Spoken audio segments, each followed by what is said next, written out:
Abre a palavra do Senhor em Lucas, capítulo 24. Vamos ler a palavra do Senhor.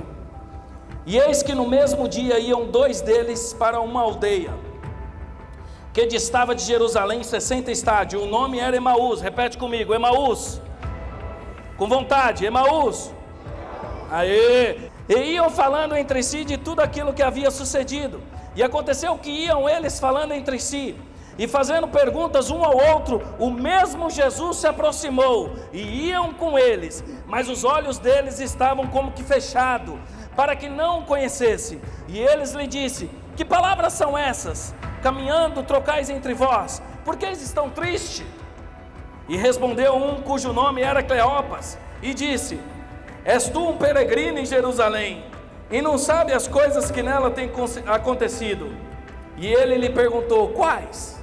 E eles lhe disse: as que dizem respeito a Jesus de Nazaré, que foi um homem profeta, poderoso em obras e palavras diante de Deus o Todo-Poderoso.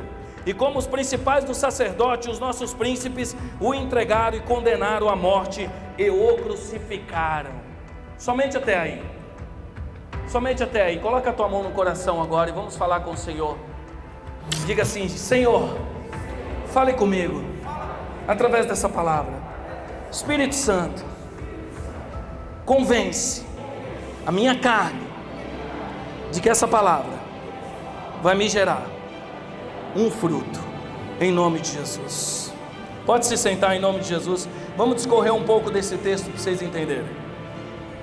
Antes de Jesus ser crucificado, ele deixou uma mensagem para os discípulos: ficar em Jerusalém até que do alto seja revestido o poder. Mas os discípulos não seguiram isso. Esses dois homens eram os discípulos, eles não foram os únicos. A Bíblia também conta que Pedro e mais 6 discípulos voltaram a pescar, que depois Jesus foi lá na praia encontrar com eles. Então os discípulos se dispersaram, eles não acreditaram no que Jesus havia dito. Então vocês imaginam a dificuldade que nós temos. Sabe quando Tomé chega na casa, e quando Tomé vira para Jesus e diz assim: mestre, deixa eu tocar para ver se é o Senhor mesmo? Todos rotulam Tomé como um incrédulo. Todo mundo diz que Tomé é um incrédulo, mas não. Se você olhar bem o texto, Jesus ele diz na última ceia: muitos virão em meu nome, mas serão lobos vestidos de cordeiro. Mas os sinais, as marcas saberão e dirão quem é verdadeiramente o Messias. Então Tomé, quando chega na casa, o Messias já está dentro da casa de Pedro. E aí é a hora que Tomé entra e olha a situação e diz: deixa eu ver os sinais, porque o meu Messias disse que os sinais mostraria quem era realmente o verdadeiro. Então Jesus chega, mostra os sinais para Tomé e diz assim: bendito serão todo aquele que não poderão ver, mas crerão.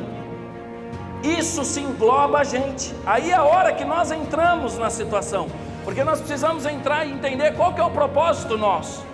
Nós não podemos ver, nós não podemos tocar, mas nós podemos crer. E Jesus diz: todo aquele que crê e não poder ver vai ser bendito.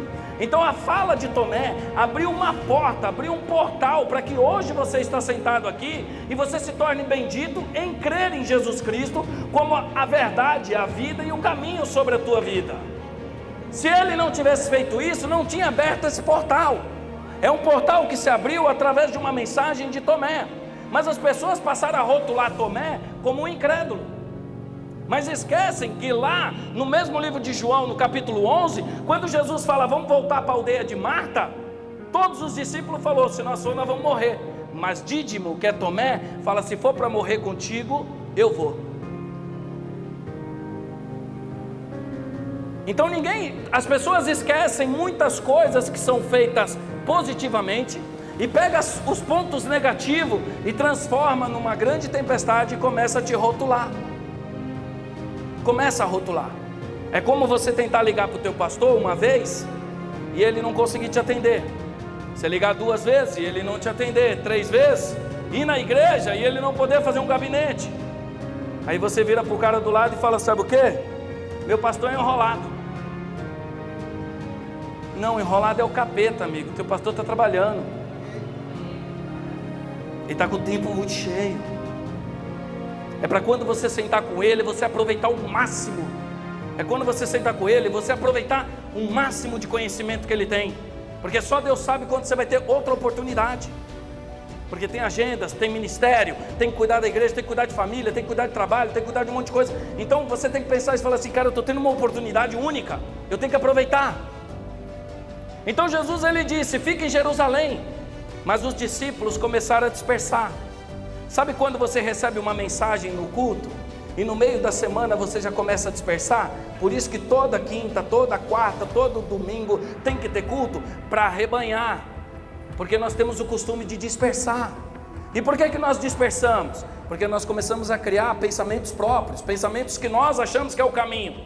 Então esses dois decidiram, não vamos ficar em Jerusalém, nós vamos para outro caminho. Nós vamos pegar o caminho de Emaús. Emaús quer dizer o quê? Em busca de resposta. A cidade de Emaús tem fontes termais, fontes quentes. E eles acharam que nessas fontes quentes eles iam ficar bem. Então eles trocam a fonte da vida, que é Jesus, Jerusalém, que diz, ficar em Jerusalém, que do alto seja revestido o poder. Eu sou a fonte que jorra água viva, que vai te dar água, que você não terá mais sede. E eles voltam a buscar uma fonte que vai trazer sede para eles nos outros dias. Eles pegam um caminho onde eles estão procurando resposta. E Jerusalém quer dizer lugar de paz. É como você está na igreja, lugar de paz, mas você acha que Emaús é o caminho certo. Nós pegamos caminhos muito próximos e achamos que estamos perto. Imagina, os dois discípulos estão indo para Emaús ao lado de Jerusalém. Tem muita gente que está andando do lado de Jerusalém, mas não está em Jerusalém, mas acha que está em Jerusalém. Ele imagina que ele está em Jerusalém. O onipresente, o onisciente, o cara chega diante dos dois, já sabia de tudo, mas ele quer escutar, porque ele quer saber o conhecimento. E ele fala assim, o que está acontecendo? Os dois chamam Jesus de peregrino. Tu és peregrino. Você não sabe o que está acontecendo? Presta atenção, irmão, olha o que Jesus faz com esses dois. Crucificaram o Jesus de Nazaré. Visão errada já de Jesus. Porque Jesus, ele não é o Jesus de Nazaré. Jesus é o filho de Davi, é totalmente diferente. Quem enxerga Jesus como filho de Davi, volta a enxergar e anda com Jesus. Quem enxerga como Jesus de Nazaré é a multidão que não recebeu milagre. O cego de Jericó estava lá, Jesus, filho de Davi, tenha compaixão de mim, Jesus, filho de Davi. Cala a boca, que quem vem aí é Jesus de Nazaré. Não, eu posso não enxergar com esses olhos, mas aqui no coração eu sei quem está chegando. Quem está chegando aí é o Rei dos Reis, Senhor dos Senhores. Quem está chegando aí é o Messias. Quem está chegando aí é o Cristo que havia de vir. Não é o Nazareno não. Você pode enxergar com os teus olhos e com os teus conhecimentos e achar que é Nazareno, mas eu sei que quem está vindo é o Messias que vai mudar minha vida. Se você olhar ele como Nazareno, você vai fazer como a multidão. Então esses dois discípulos que viram os milagres, que viram a multiplicação de pães, que viram o coxo levantar, que viram o morto ressuscitar, que andou com Cristo, chama o peregrino, que é Messias, e adota Jesus como Nazaré. E Jesus está escutando. O Nazareno foi crucificado sexta-feira, e ele era um grande profeta, e Jesus está ali andando do lado deles. E Jesus continua andando do lado deles e não se apresenta. E por que Jesus não se apresenta? Porque Jesus não vai invadir tua vida para mudar tua vida. Você que tem que querer mudança de vida.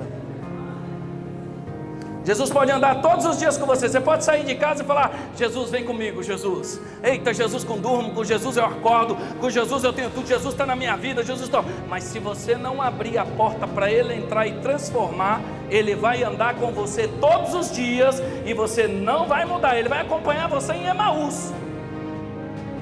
Jesus acompanhou os dois em Emaús. Agora, por que os dois discípulos não viram que era Jesus? Porque os discípulos estavam com uma conversa de sexta-feira e já era domingo. Jesus já havia ressuscitado. E todas as vezes que você ficar preso no passado, você não consegue enxergar o teu futuro. Os discípulos não enxergavam o futuro que estava na frente deles, porque estava preso na sexta. Já era domingo, Jesus já tinha ressuscitado. Eles estavam sofrendo com a crucificação, e Jesus falando: meu filho, eu tenho uma mesa para você já pronta. Não fique preso com o que aconteceu no passado. Eu tenho uma mesa pronta para você já, porque os teus olhos estão mostrando o que aconteceu no passado, mas eu já estou no futuro. Eu já estou lá na frente. Eu estou andando com vocês aqui que ninguém sabe. Eu estou diante de vocês vivo, caminhando, e vocês estão presos na crucificação. Sabe quando você está preso naquela sociedade que te traiu? Quando você está preso naquele casamento que te traiu? Quando você está preso naquele amigo teu que falou alguma coisa de você que te chateou? Quando você está preso numa chateação familiar? Quando você está preso num emprego que você perdeu? Jesus está falando: meu filho, a página virou, isso foi 2022, eu tenho 2023, eu vou colocar você num mundo novo.